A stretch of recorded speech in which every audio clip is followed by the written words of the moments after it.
Hi, I'm Dave Merlino. I'm Dustin Sweet, and this is the Know Their Story podcast. We talk to veterans about their time in service, returning home from war, and transitioning out of the military. Hopefully along the way we'll inspire you to do the same with a veteran in your life. Because sometimes all it takes to make the world a better place is sitting down with a friend to know their story. All right, here we are. Welcome back. Episode 203 of the Know Their Story podcast, season 2, episode 3. Special episode today on a number of levels. We have two guests who joined us last year, and now they're joining us together. We're going to cover a couple different things. One of the main thing we want to know is how your guys' life changed since being on our podcast last year. I'm sure just adulation and fans and autograph requests everywhere. But we're also going to talk about the importance of music to veterans and cross-generation, because we have a Vietnam veteran and an Afghanistan/Iraq veteran. Welcome back to the show, Sergeant Jim Braun and Lieutenant Colonel Chris Lazano. Thank you for joining us, gentlemen. Yes, sir. Oh, Hey, and guys, Dustin's nice to here see too. It's true, I am. I'll get quiet if you let me. Yeah, well, I'm not going to let you. I'm going to let you run it more because you are also a musician, Dustin. So I'm going to bow out to talk about that. And you joked about it last week, but we're not going to do the how did you join the military, because we covered that last year. So I know. But all of my opening topics are too painful. So let's do something else first. All right. Think of a new Lazano, question. how's the music career? Lazano, how's the music career? Have you been playing out? I started again in July, and I've only been playing outdoors. So I've been playing a lot of farmers markets and a couple of parties, and then the band. I'm in a 6-piece band. We've played out a couple of times, but it's pretty limited. And now it's the farmers market season's winding down, and I don't have any immediate plans to keep playing during the winter unless this all kind of works out. Full pandemic. Jim, did you see him out anywhere? I saw them Saturday night before last. Nice. What's their best song, Jim? Their best song, oh boy, The Cheater. You would pick that one. So he's picking a song by Bob Cuban from 1966 called The Cheater, and that was I think it actually hit number 2 in the country at one point, but 3 of the guys in the band played for the lead singer of that band at one point. That's our connection to that song. Yeah. Actually, my favorite, they did a lot of really good songs, and they had the place rocking. But as a personal favor to me, Chris played Long Way Home, which nice. if you're a veteran, you need to go to SoundCloud and listen to Long Way Home. And we do, as of right now. Or if you just like good music. Yeah, it is actually in the movie Apache Blues Welcome Home. We have it. Has Jim let you see the movie, Chris? I have not seen it yet. He just told me about it. So, but yeah, we have it. I think you will like where it is set right now, pending our producer approval. Directors are powerful on a movie only so much. All the way till now. Hey guys, I haven't had the chance to watch the redo because we were in Albuquerque for our reunion and just got back. So we're going to sit down within the next day or two and watch the redo. Nice. We think you will enjoy it. You can let Chris come over and watch it. And that is, for the audience, why we have these two guests together, is because we actually met Chris through Jim, and Jim was about to tell us the story of how they met, but I said, hold on, let's turn on the recording first so our audience can know this. Yes. But Jim, you really seem like you wanted to tell the story. The floor is yours. Okay, thank you. Well, as you guys know, we love live music at our house, Kathy's house and mine. You guys have been here for a live performance, Dustin on bass, as I recall. I believe I was there for that, yes. Yes, you were. But Chris is a songwriter, musician, singer, and his band showed up in my living room one night at one of our parties and played. And they played for a couple of hours and they were really good. But somehow through the course of the night, we found out that we were both combat veterans. I had not met Chris up to this point. We found out we were both combat veterans. And when the show was over and the band had finished, we stood outside in the front yard for probably a half hour, Chris, and just talked about each other's experiences. And as any combat veteran will tell you, it doesn't matter if you were in World War II, in Korea, in Vietnam, in the Mideast. A combat soldier has a bond like none other. And we bonded that night, and we've remained friends ever since. Yeah. Is that how you're? So how do we go from you guys never met and you're in his living room playing, Chris? Is there, you just heard some music and you're like, we're going to crash that, or? Oh, so the Braun family is quite large, and his cousin was one of the members of the band. So Dave, who's unfortunately since passed away, that's how they wound up there. Was they were having the party, and I guess they call it a cousin's party, and they have it on a fairly periodic basis. And Dave just kind of invited us to come over and play. And it was pretty intimate. I mean, there was just that night, there was just, at the time, there was just four of us, and it was just acoustic, and we just played in their living room, and it was awesome. It was a lot of fun. It's a great scene. Yeah, no, it really is. And It is. which, by the way, as a songwriter, my favorite gigs are playing house concerts. Yeah. Which that's exactly what a house concert is. It's just playing in somebody's house to an intimate audience. But yeah, that's how we met. So it was a family connection. Now Jim probably doesn't realize this, but I knew who he was because my ears always perk up when I hear stories about combat veterans in a family. So there was a couple of Brauns who are combat veterans, and the other is his cousin Gary, who's Dave's brother. I'm sorry, not Gary, Craig, who's also Jim's cousin, and he was a Navy veteran in Vietnam. And so I just happened to know Jim, even though Jim didn't realize I knew, and I didn't know him prior to that, but I'd heard this name before, and that's so there was an immediate connection. Celebrity stalking, classic. And then, when you met your hero, you found out he's a nice guy. Yeah. One of the reasons, for Jim, you like to say you were kind of the music man of the platoon when you're in Vietnam. And obviously, Chris, music has been very important for you. Part of it for returning home and how important music's been. But we kind of wanted to get this cross-generational veteran talk about music and being on deployment, how music is kind of a window home. Jim, you had it a bit different. There wasn't exactly iTunes or anything. You had what, the reel-to-reels, or yes, we had a reel-to-reel. And you actually, I love a story of you had a very special introduction to Led Zeppelin, far away from home, didn't you? Indeed, I did. I was on R&R in Taipei with two of my compadres, and this would have been, I believe, May of 1970. So I'd been away from home almost a year and a half, with limited exposure to new music. And we walked in a service club in Taipei.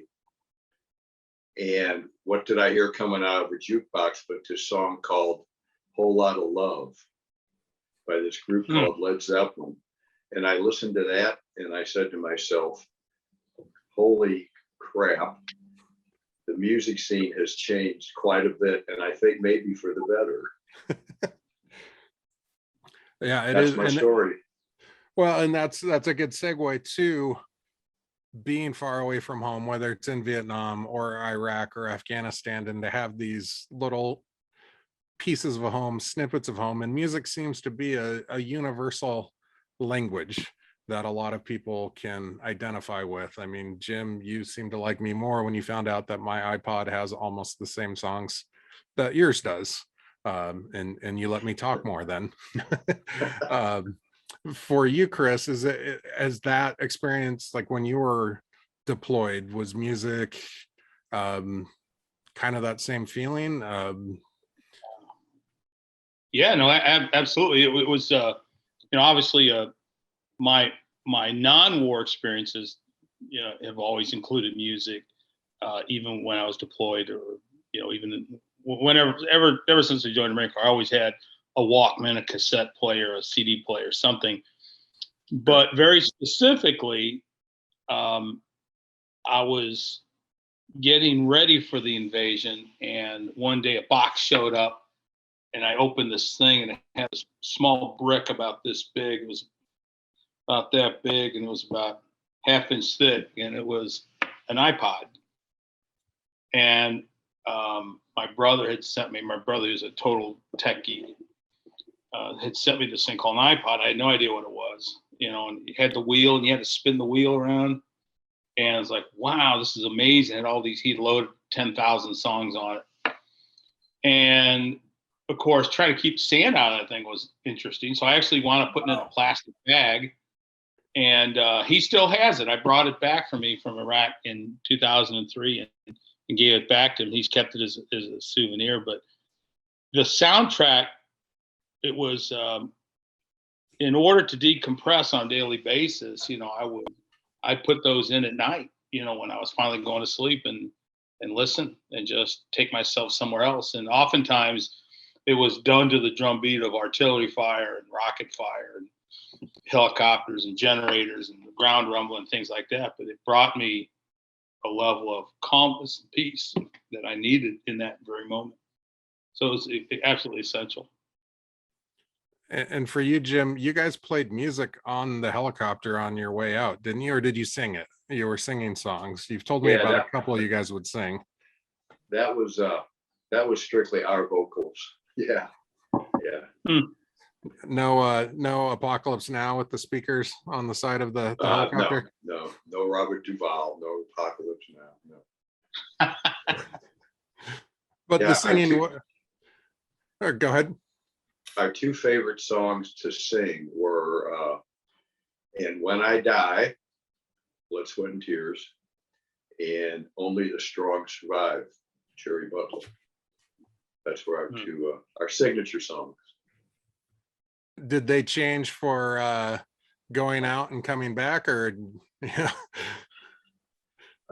Coming back, I don't think we were singing at all. We were just trying to get pumped up on the way. But if I could say something else about music in a combat zone, you got to pick up on what Chris said. For us, and for Chris too, I think when you're thousands of miles away and you're in a combat zone, for us, there were three things to hold on to, and they were each other. There was the thought of going home, and there was music. Those three things. Now, the first one, each other, unfortunately, that changed a lot because of attrition. In a combat zone, we would lose guys. So you kind of learn not to hold on too tight sometimes. The thought of home was wonderful, but sometimes it seemed so foreign and so far away that you couldn't even comprehend ever being there again. But music was a constant. It was always there. We always had it. And I would have to say that was our real lifeline back to the world, was music. Mm-hmm. And Stone cold agreement, Chris. Well, I'm trying not to co-opt the entire conversation. For me, it was Nora Jones. For me, it was Nora Jones, and I listened to Norah Jones every single night. It was the last thing I would hear before I go to sleep, was listening to Norah Jones, because there was just something about the gentle bass lines and the very cool guitar licks and her voice, that just made me think of home. And, to this day, the minute I hear anything from that album, I'm just immediately taken right back. Right. Yeah. Well, that actually segues perfectly into a question I had of you've got the music as a tie-in to home while you're on deployment. When you come home, obviously there's emotion attached to the songs. Does it get harder then to listen to those songs when you're home, or is it kind of still I don't, attachment's not the right word. An attachment to the deployment? Like, what happens? Is there a switch, or how does that, now that you're home? Oh, no, for me, the music doesn't trigger anything bad, because I associate it very much with the peace and the calmness it brought me. It also takes me right to a point where my life had a lot of purpose and meaning. And, so I associate that, very much with that. To me, the bigger triggers, believe it or not, and I don't know that Jim and I have ever talked about this, but it's temperature and smell. I can feel a sharp, cold breeze on my cheek, and immediately, it can take me to a very specific moment, place. And, so there are things that trigger, but music, that's just the happiness. There was nothing, it wasn't like anything tragic is associated with the music itself. Jim? I wish I could say the same, Chris. There are a few songs that I listen to, and I'm kind of drawn to them like a moth to a flame sometimes. But when I hear them, man, I'm right back to just pop, just like that. But I can't stop listening to them. So yeah, well, I have a problem.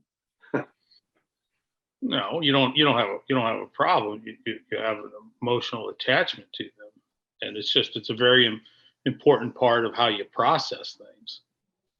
So I tell people not to fight those moments like that. And that's the important thing of this conversation, is that we all experience things differently. We all, our war experiences, even though there's a lot of commonality to the underlying beliefs and experiences, they're all done very differently, and that's actually one of the biggest issues that veterans have, is people want to lump us all into the same bucket. We're all damaged. We all had the same experiences. We're all detached, or we all have whatever the issues are that we have. And it's not like that at all.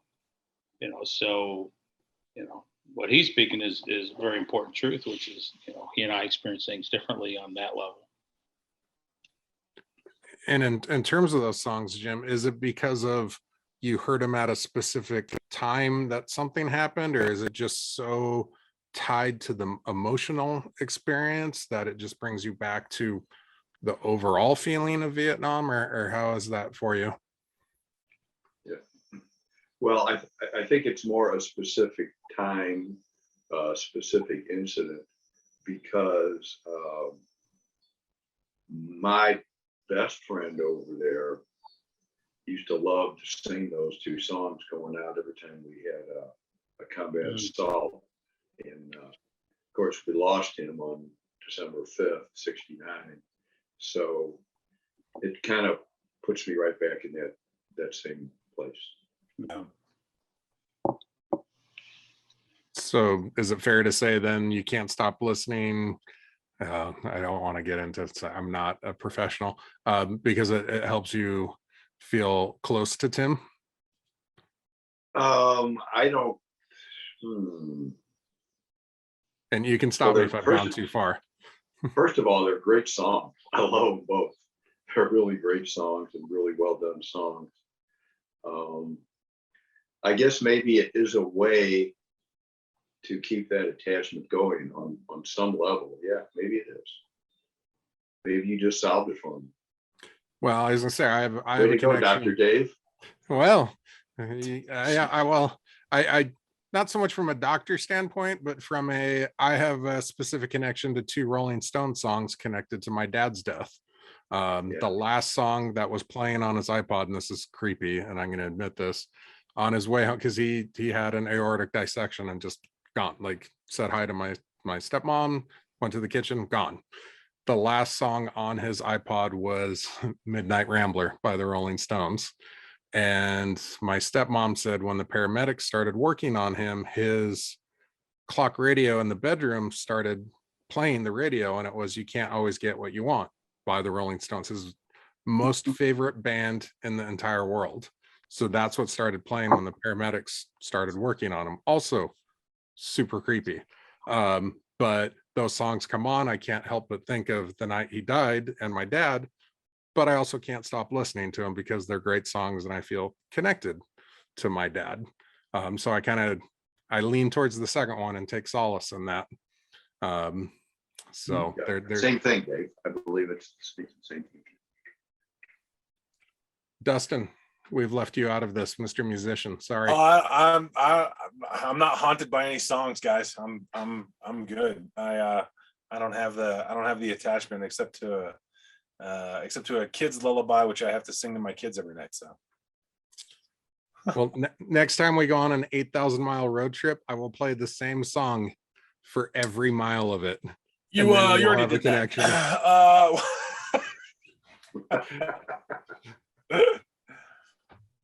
All for you. Oh, man. So, I don't know. I think music is beautiful that way, in that it always draws you back. You know, the siren song is a real thing, and it's partially the.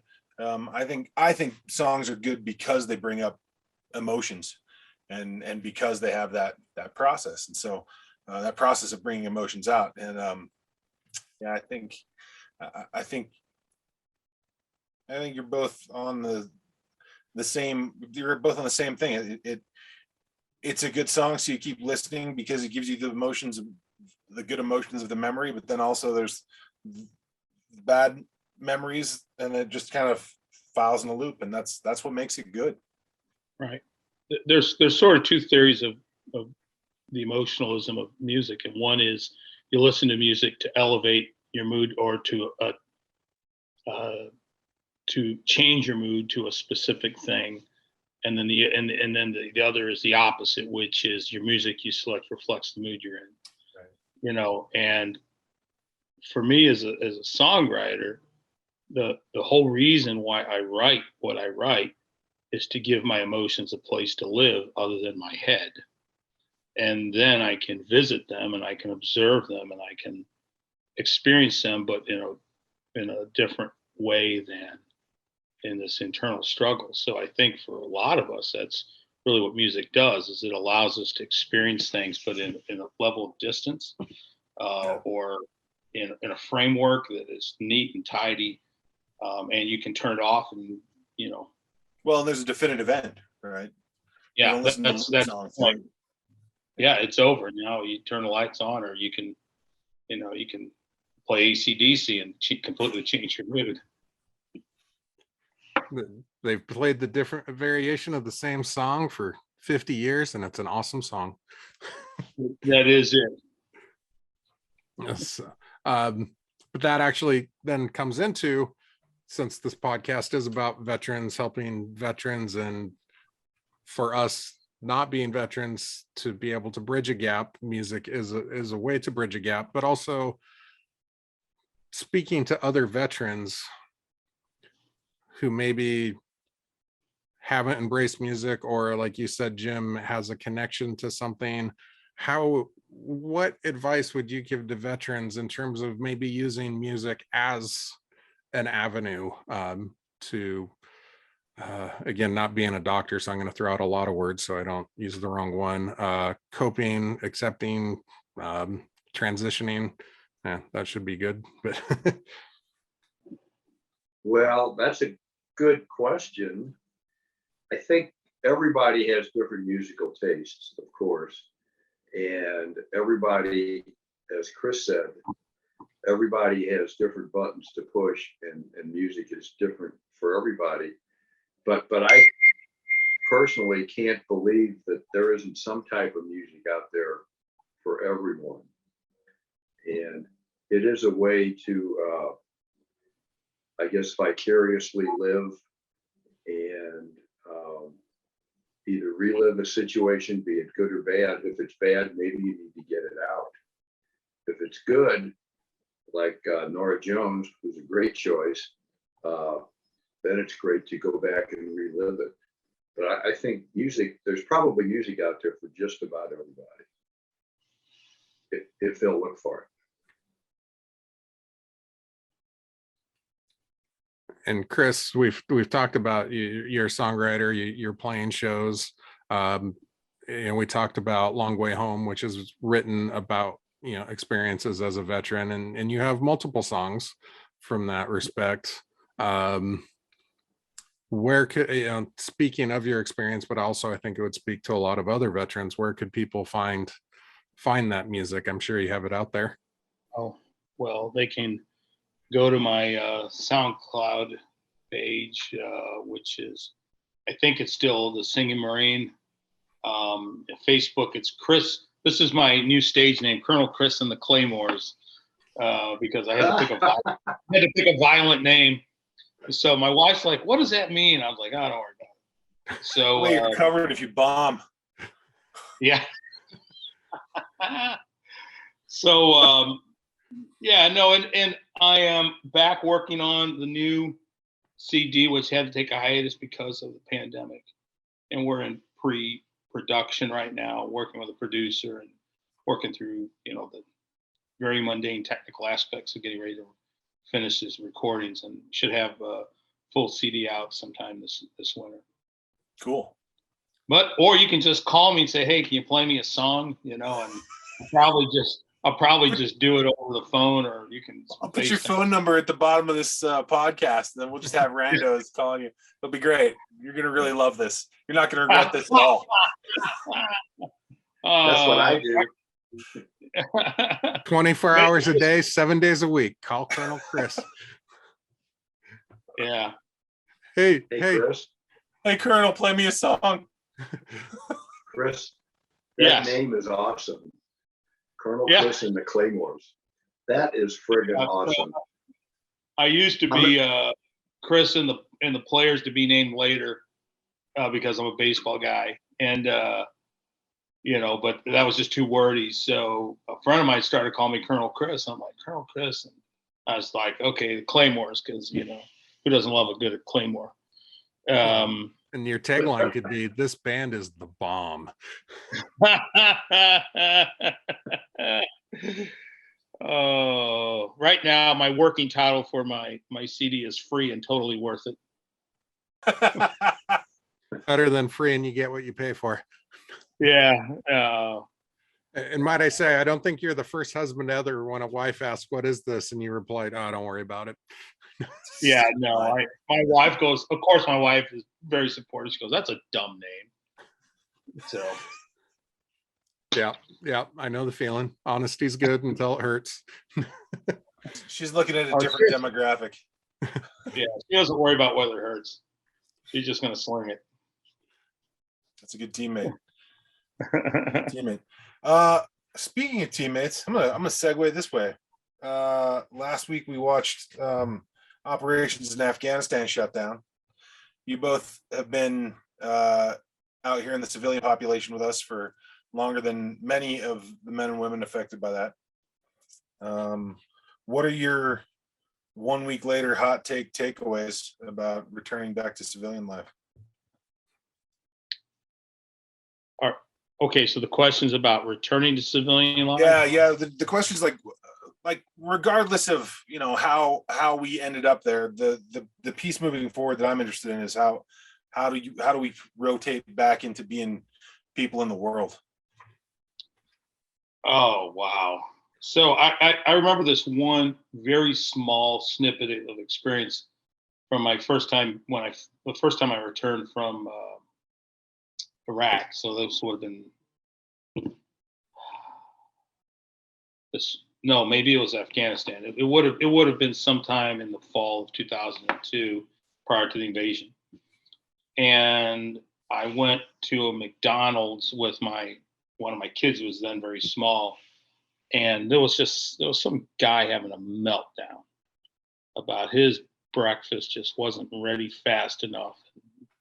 He was just going high and to the right. I just remember I just kind of stopped and I said, "Hey, sir, it'll be okay. Just relax, right?" And of course, the whole time I'm thinking, you have no friggin' clue what really goes on in this world, like I do. And you would gladly stand here for your effing sandwich like a gentleman if you knew what people are doing to give you the right ability to do that.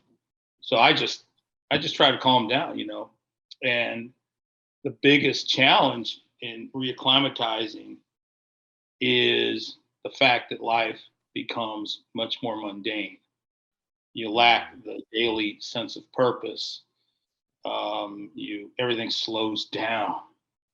You're so used to high, fast pace where life is on the line every day. And all of a sudden it's, hey, can you run to the store, get some milk? And you're like, holy crap, I used to have an exciting life. Now it's just really boring. So for me, that was the biggest coming home lesson, was just trying to spin back into a sane level of operations so I didn't burn out. And that was for me. I don't know about Jim, about your experience. Well, first of all, there is no blueprint for how to act when you come home. Yeah. That's the problem. There's no directions. There's no step 1, step 2, step 3, step 4. What Chris said is so true.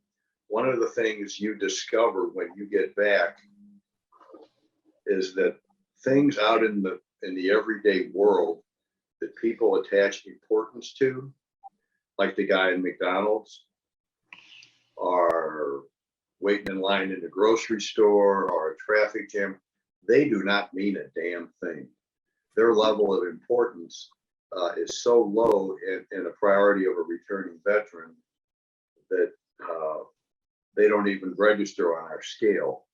I think that when I got home, I had been gone, I guess, about 14 months.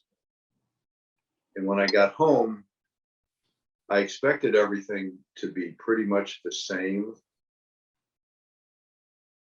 It was different, but probably not a great deal different. What was different was my perception of that world. Yeah. And it took a long time to reacclimate yourself to that world. Your brain was not programmed to function well in that type of a world. 4 days ago, you're in a fight, and 4 days later, you're home in the grocery store. So Yeah. You just have to, for a returning veteran, you just have to realize it's going to take some time. And if things don't feel exactly right immediately, don't worry about it. That's normal. The longer you're home, the better things are probably going to get. And just be patient. Yeah. You have to be forgiving of yourself. You may get exceedingly frustrated by simple things. You may grow, even though it's funny, was the irony of what I was telling you was, while I was sitting there just amazed that this guy was losing his shit over how slow his McDonald's was coming, I'm just as likely to tear somebody in half over some idiocracy, that because I'm so used to being surrounded by people of such high caliber of intellect that I just quit caring about the BS. And in many ways, to this day, that still defines me. So you have to be forgiving of yourself. I think you also have to educate those around you. And like my wife, in spite of the fact that I say that she's not the biggest supporter of some of my choices, she did, she has learned to read me and listen and give me space when I need it, and to be supportive and to understand that I'm not always in control of the fuse in my brain, and so that's the other thing is, I know Jim has a great mate. I have a great mate, and that's what makes it so awesome is they let us be to a great extent who we have become. Yeah. In the pursuit of becoming the next thing, the better us. So that's the truth. That's very true. And what you said, Chris, about trying to kind of educate people to what you are now, that can be tricky, to say the least. Yeah. But you need to do your best to surround yourself with people that care about you. You mentioned we have two wonderful lives, your family, your kids, your cousins, your close friends. Try to surround yourself with as many people as you can that are going to care about you and accept you for whatever kind of a crazy son of a gun you came home as, and that'll help a lot too. I remember. So Jim, this will sound probably familiar to you, but in 1968, you were there in '69. 1968, I was still, pretty small kid, and I was down in Texas, and I had a cousin who, and this is one of the earliest war memories I have of watching it affect people. J.W. retired as a master sergeant in the Army. One day he shows up at my grandma's house and he is like catatonic. And he was wearing his uniform and he just got home from Vietnam. And there he had been in the infantry and he had been a tunnel rat. That was part of his job. And he had, right before, in the matter of days before coming home, had been engaged in hand-to-hand combat. And where he had to, and I still remember this because they were talking about it, Here I am 8 years old and I'm watching my cousin, just torn up by his experience. And, but he was surrounded by a loving family, didn't understand what he was going through, but understood he needed to be loved. And the awesome thing about that is many years later, he and I had a chance to sit down and talk, much like Jim and I did. Now we're related, we're cousins, but, we're separated by, dozen years or so, and had a chance to sit and talk about our experiences. But make good choices about who you surround yourself with, and sometimes that means not surrounding yourself with certain people that aren't good for you. Yep. Yeah, for sure.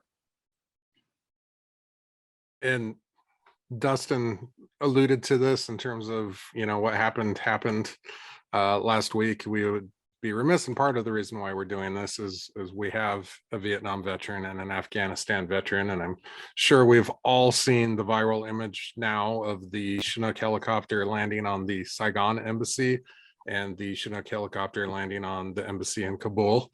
There are a lot of parallels. We've talked to a lot of Afghanistan veterans and Vietnam veterans over the past couple of weeks, and each group is feeling a lot of emotion about what has happened. And I mean, we could get we talked before we hit record of this isn't about politics and this podcast isn't about politics.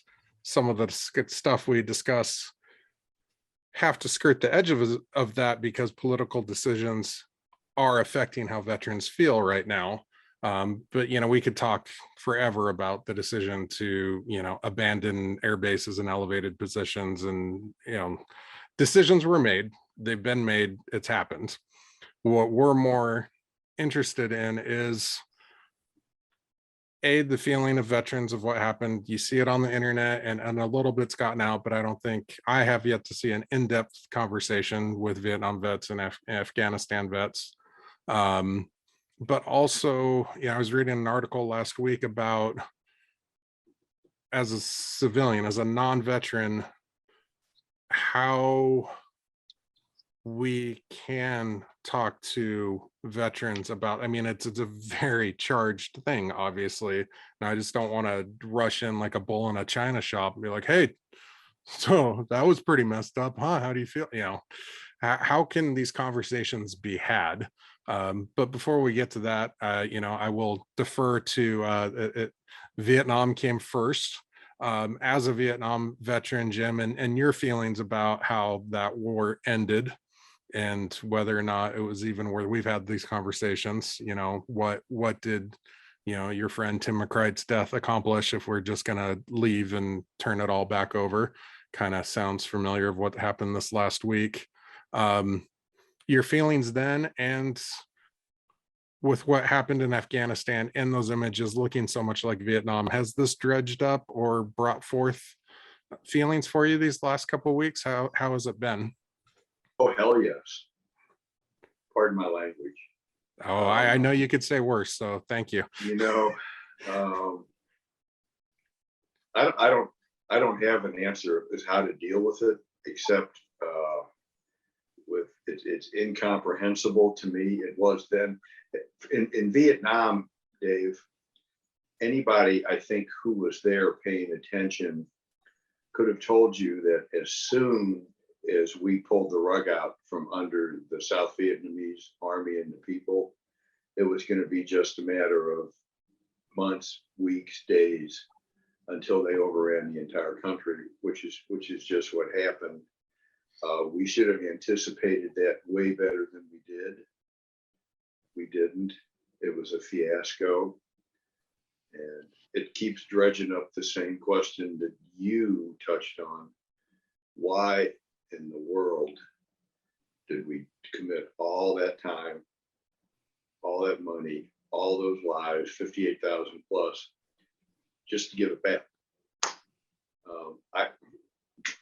I don't have an answer. I'm probably just as frustrated now as I was then. And seeing what happened in Afghanistan, and I have a pretty good idea how Chris feels because we exchanged a pretty poignant text one night about that. What is that old adage about being doomed to repeat yourself if you don't pay a little bit of attention? Yeah. So I will yield to the Colonel, but I think he feels pretty much the same way I do. Colonel? So I don't think this is at all political to say that what we expect of our leaders are to lead with integrity and moral courage. So, to the veterans who served there, to those who served and who sacrificed, we're 4 days from the 20th anniversary of 9/11. We haven't had another attack on this country in 20 years. So we did our job, right? Bin Laden's dead. Many of the key people are dead. This phase of the war was, and I say phase because this war is not over. The enemy gets a vote. What? The enemy gets a vote. And, they just named a known terrorist to the Interior Ministry. And so they're just regrouping. Now, the notion, though, that the President of the United States was handcuffed and could not make decisions that were contrary to what the prior president had done is just bullshit. It is moral weakness to say that. And that is not a political statement. Let me tell you why. When you put your hands on the guidon, you take control of the guidon of command. When they change command, you are the commander for all things good and bad. That means you're responsible for the moment you take command. Every leader in the military knows that. And so you don't point at the last guy and say, that's not my fault, it's that guy's fault. Right? If you're the commander of a ship that grounds, you're getting relieved. It has nothing to do with whether you were driving the ship or you knew what was going on. Right? That's being a leader. Take responsibility. So there are two very distinct things. The decision to end kinetic operations at this point was probably the right thing of this phase, but you then have to follow it up with what's next. Right. Leave a force there like we do in South Korea and Germany and Italy and other places, United Kingdom. To leave in the friggin' winter when there's too much snow for them to come riding over, the pass and take over, give everybody a little bit of a breathing room and some chance. But my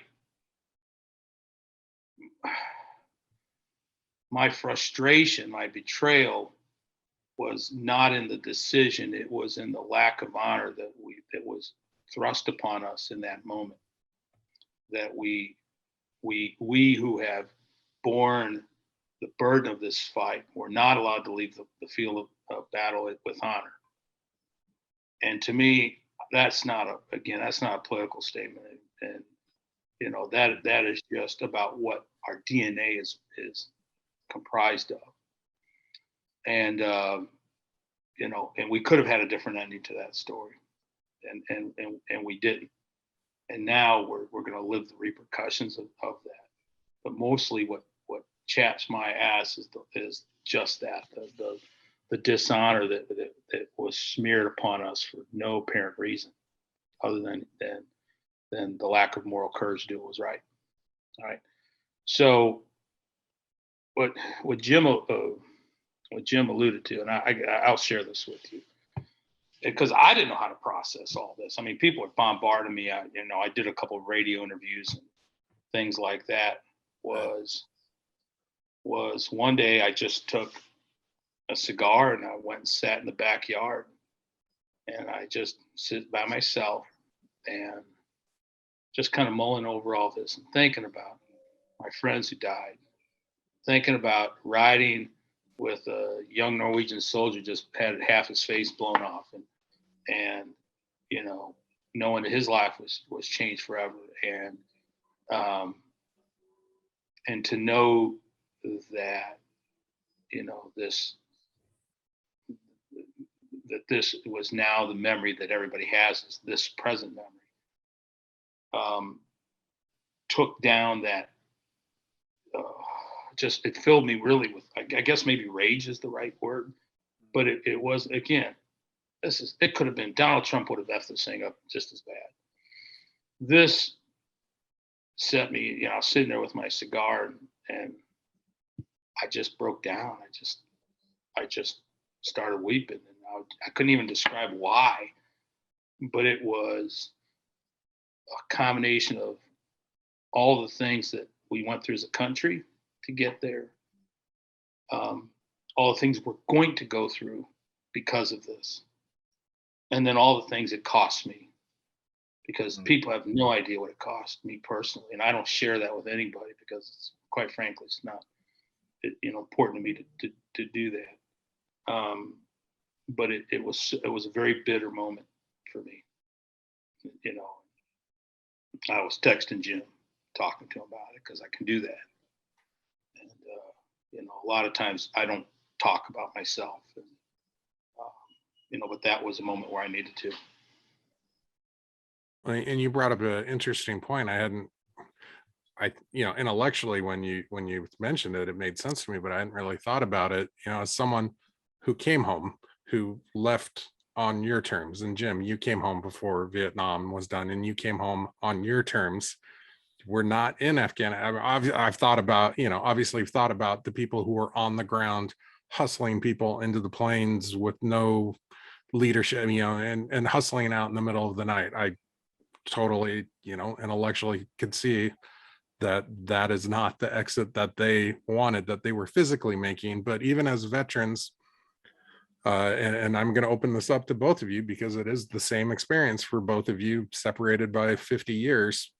seeing that exit from both conflicts, even though you were already home, and stop me if I'm saying this wrong, Chris, but it stepped on your service, even though you were years separated from it, and you felt kind of, and this is how I don't want to phrase it wrong, you, not that it dishonored, you felt like you dishonored, but it dishonored the service that you had given. Is that a fair way to put that? I think that's about as close as we're going to get on that. There's not a bright line, but when you give of yourself at such an intimate level, there's nothing more intimate in this world than facing death with friends. And when you experience that, it means something to you. It's a treasured memory. And anything that reduces that, for Jim, that happened immediately because of the public sentiment against the war.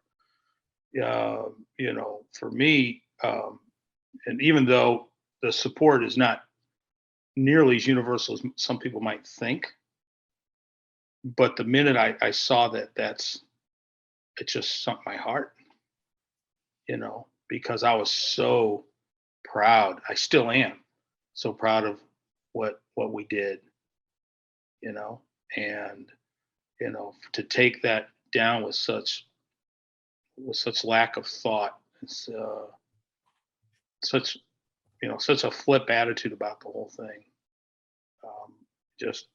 It didn't diminish it, because I refused to let that happen.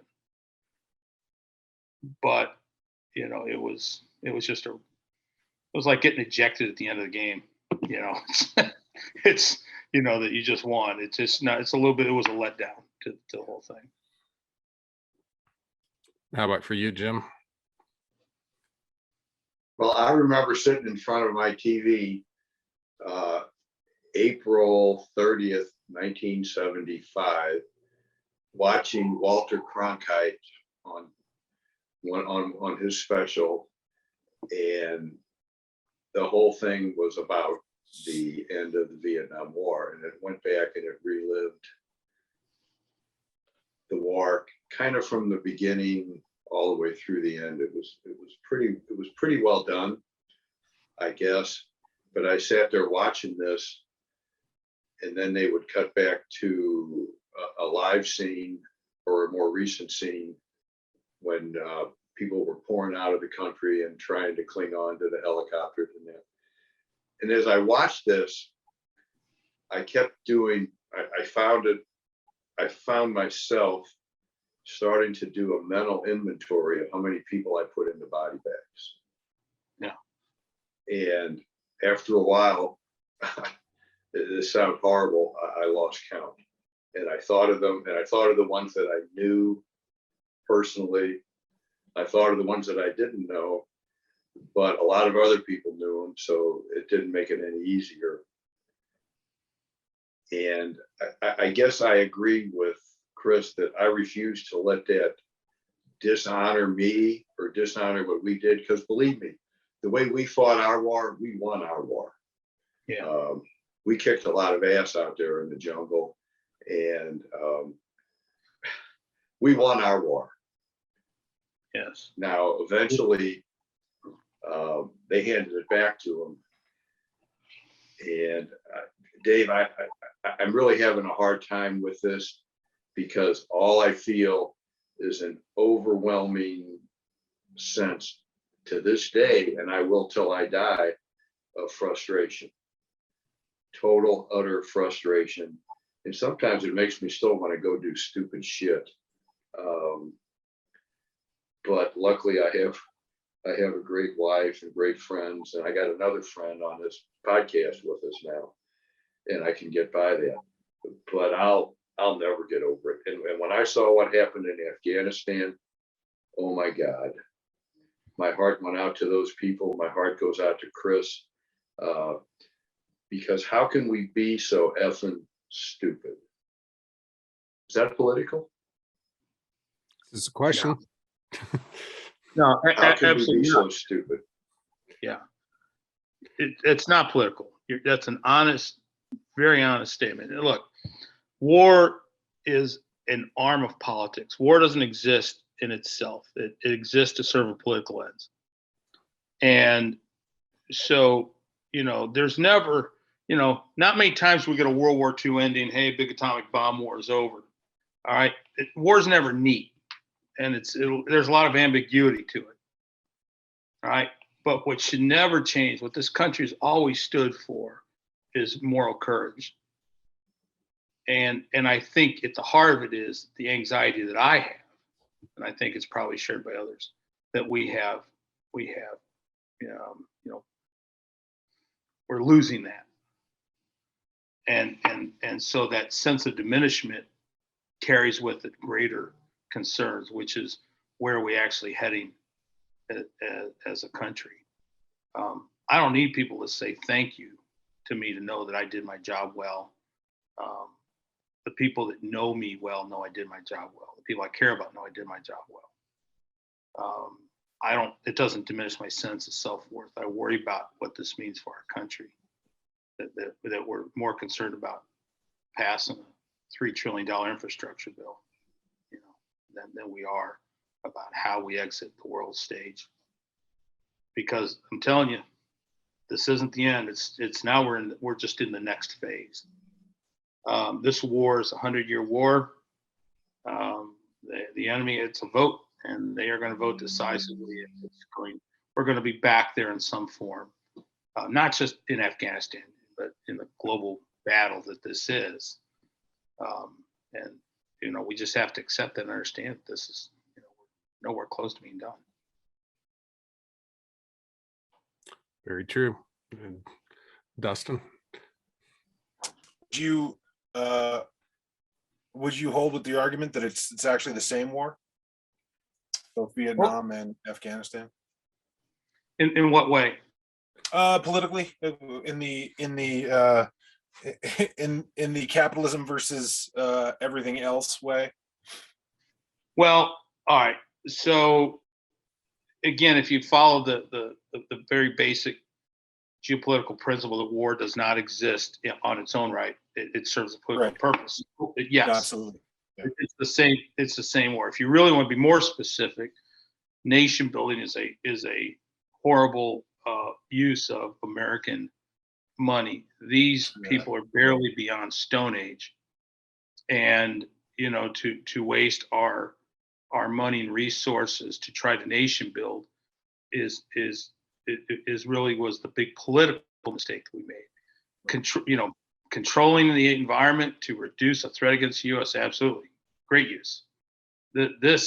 So yes, we continually trip over ourselves on this point. We've done it in Vietnam.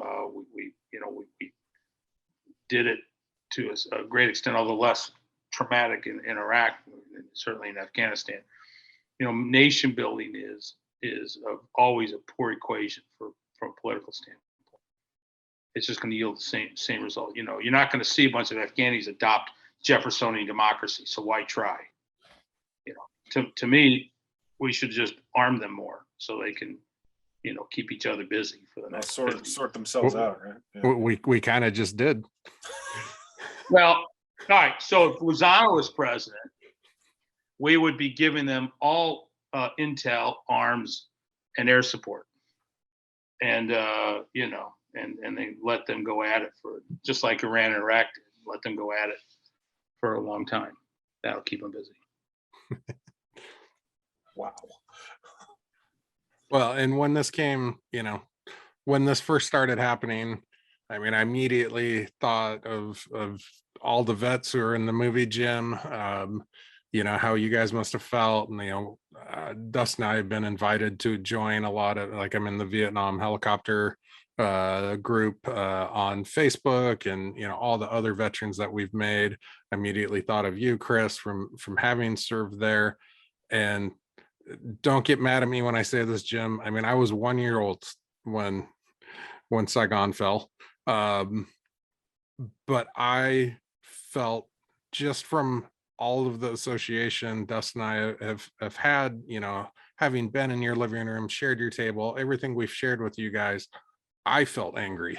Sometimes I have to remind myself, no, like I'm just Dave. I'm not a Vietnam vet, but all the work we've done with you guys and everything we've learned, I was angry from that perspective.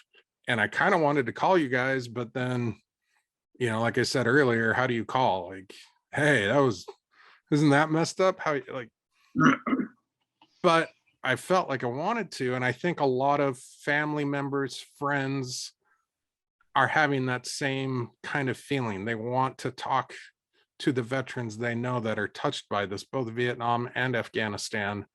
As veterans, like, is there,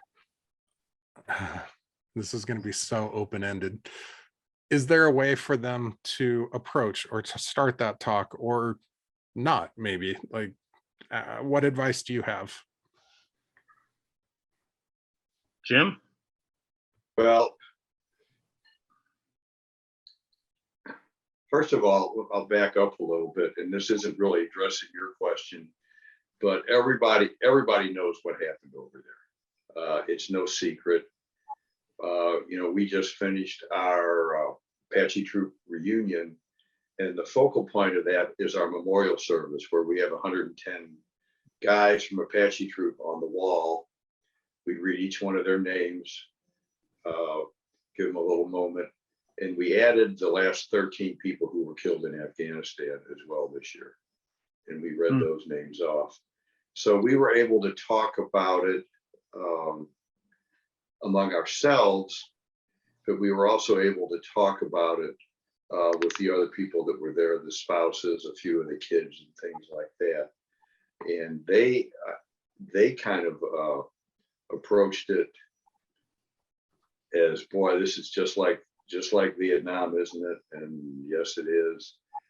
But if anybody wants to talk to a veteran, if you address them in the right tone of voice, in the right manner, and say, boy, I'm really sorry about what happened in Afghanistan. That must be really tough for you. I don't think any veteran would take umbrage or take offense at that. I think that they would be glad to know that somebody cares. So if you want to talk to a veteran, just talk to them. Do it in a nice kind of a nice tone, with a little bit of empathy, and I think you'll be fine. So if you would have called me Dave, I wouldn't have been mad at you. I will forewarn you, don't call me unless you want to hear the unfiltered truth as I see it.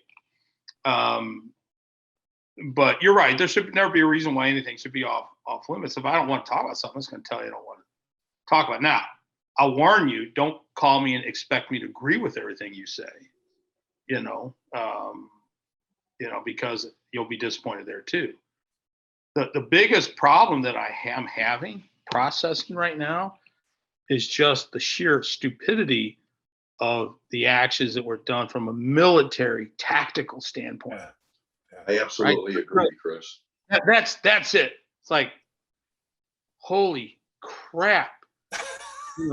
You just sent 3 of the most highly trained battalions of infantry in the world, and you made them gate guards.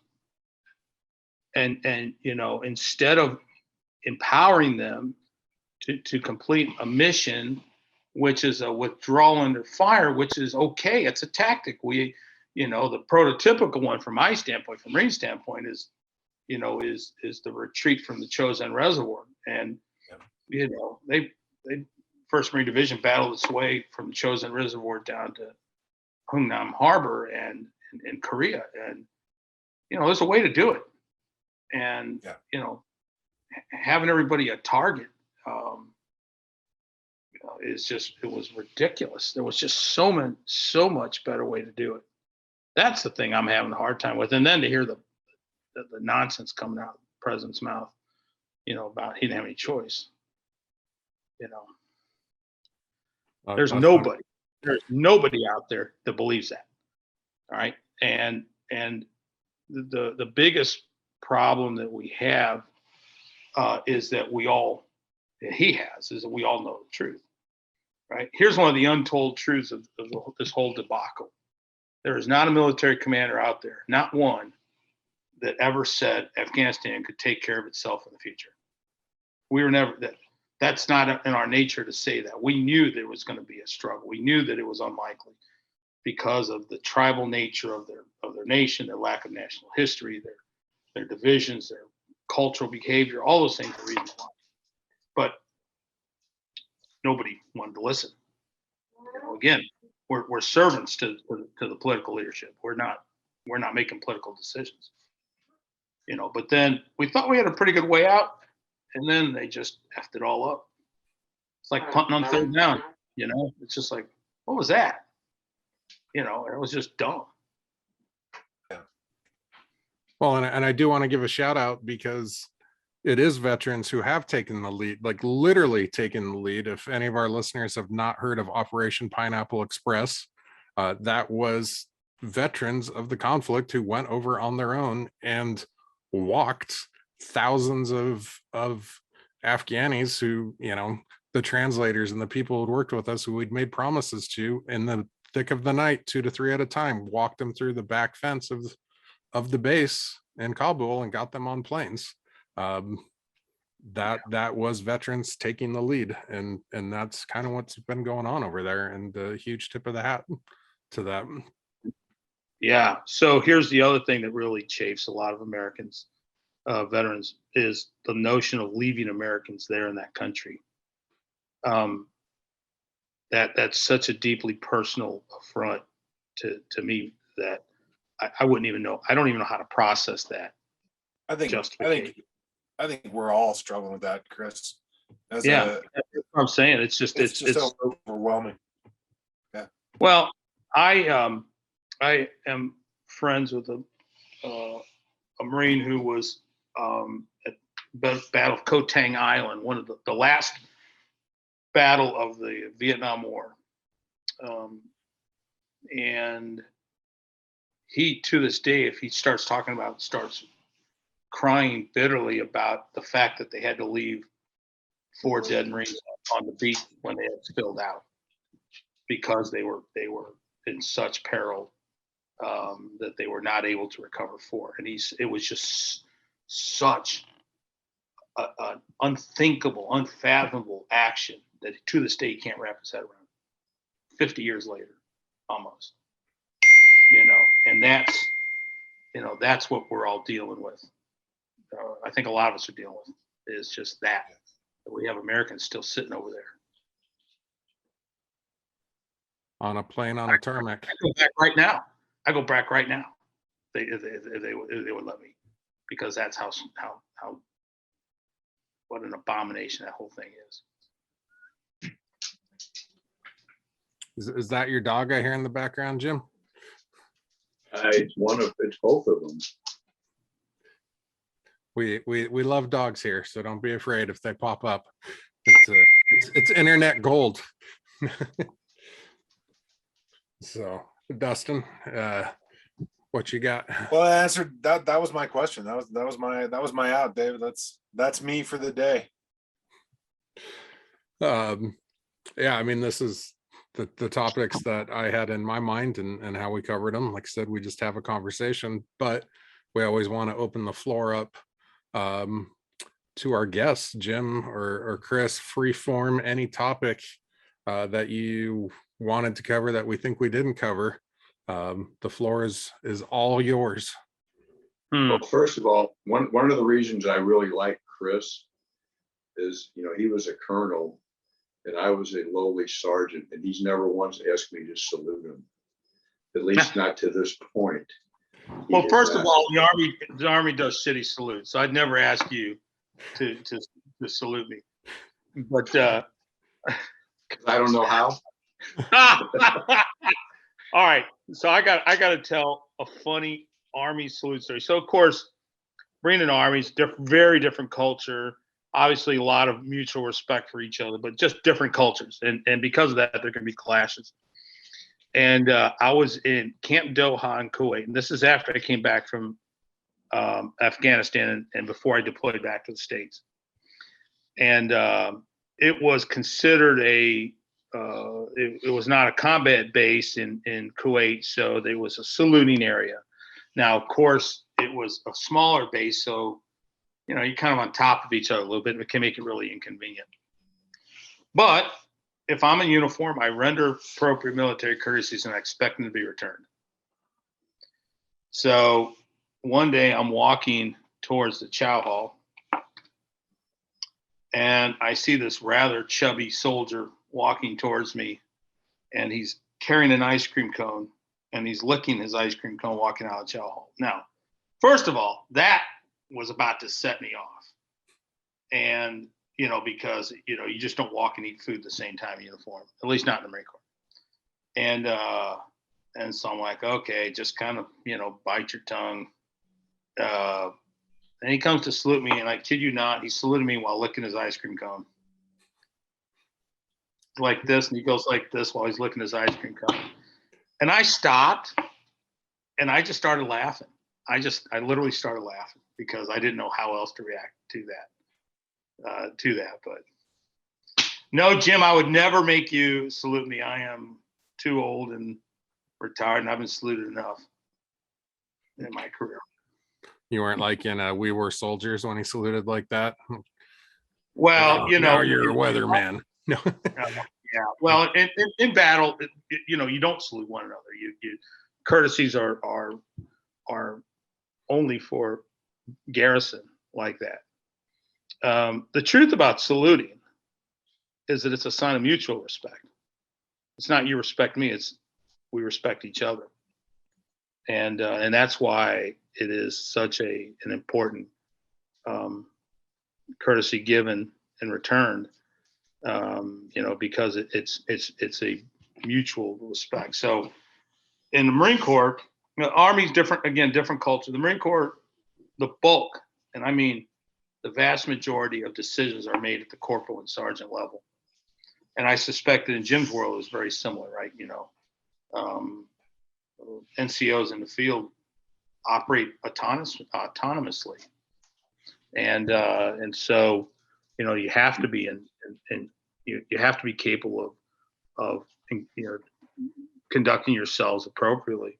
So there's a lot of respect that Marines have for different ranks, but we also believe very firmly in the separation of ranks, the non-fraternization. And the reason is because, I may have to ask you to do something that costs you your life. And so I'm not going to become too familiar with you, and neither are you to become too familiar with me, so that we don't impede that very important nature of what we do, which is to do things in battle that are very dangerous. And General Funk quoted for us General Lee writing a letter home saying that the nature of war is, you have to be willing to order that which you love, possibly towards their death.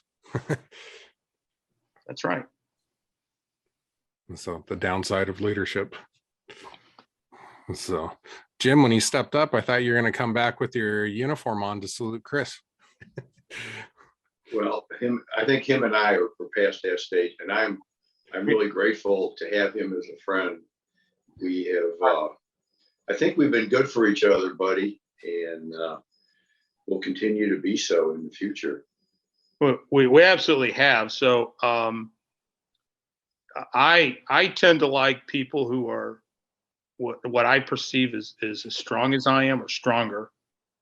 I actually prefer to surround myself with people I consider stronger than myself, and that is just a matter of character. I look for people who have strong moral character, and so Jim and I hit it off. And of course, the whole reason you guys together is really the subtext to these relationships are.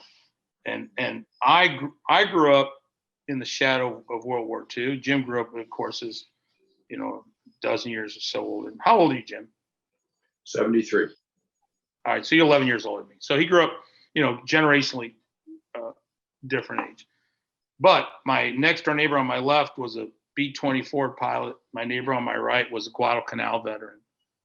And they supported themselves magnificently. And that connection that I then learned, not just as a veteran, but as a combat veteran,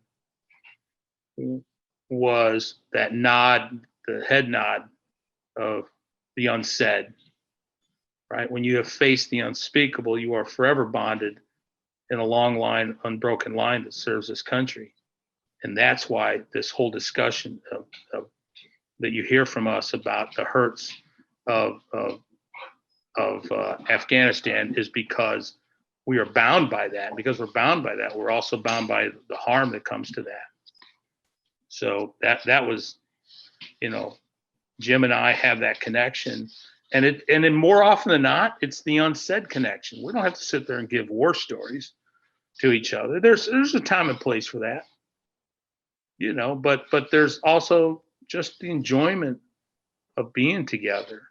And I learned from him. I learned from veterans of other wars. I had one of the most incredible experiences a number of years ago where I met a Marine of, I believe it was the 6th Marine Division, which is no longer around, but it was one of the island hopping campaigns. They served in Iwo Jima. And he shook my hand, and we were just talking about this is, good 15 years ago. And he just said, "Oh, you had it so much harder than I did."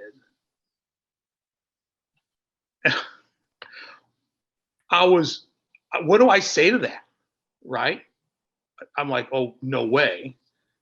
But that perception is really what's at the heart of the relationship, which is an undying respect for the men and women who've stood in harm's way that can never be replaced.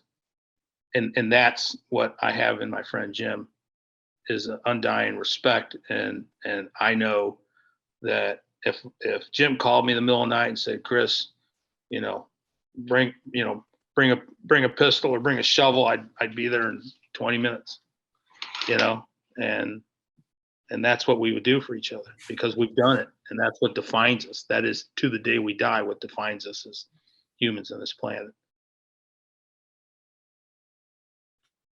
Amen.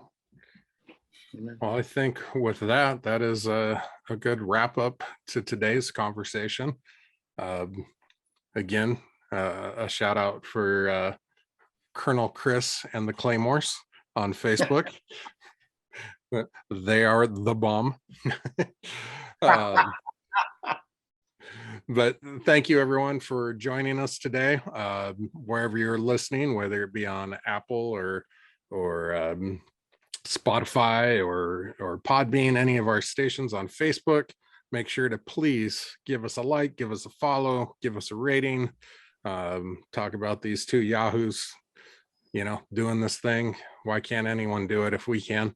But thank you so much for being with us. Dustin, you want the final word? The out? Chris, I don't know what you're doing hanging out with us. You got a better moral compass than either Dave or I. But you understand why Jim hangs out with us. I know why Jim hangs out with us. We're great.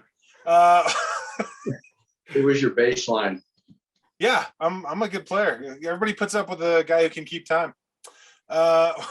And we do have video of that night. It's in the movie. No, what I wanted to say was good job using your network. When you get to that moment, that dark moment of the soul, it's good to hear that you are smart and coherent enough to use the network that you have built over the years to keep yourself safe and sane. Good job. Thanks for joining us, guys. It's always a pleasure to see both of you. You bet. Always. You're welcome. All right, with that, I'm gonna try and find my cursor here. I'm gonna end the recording, but stay with us for the wrap up. You can do it, Dave. I can do it.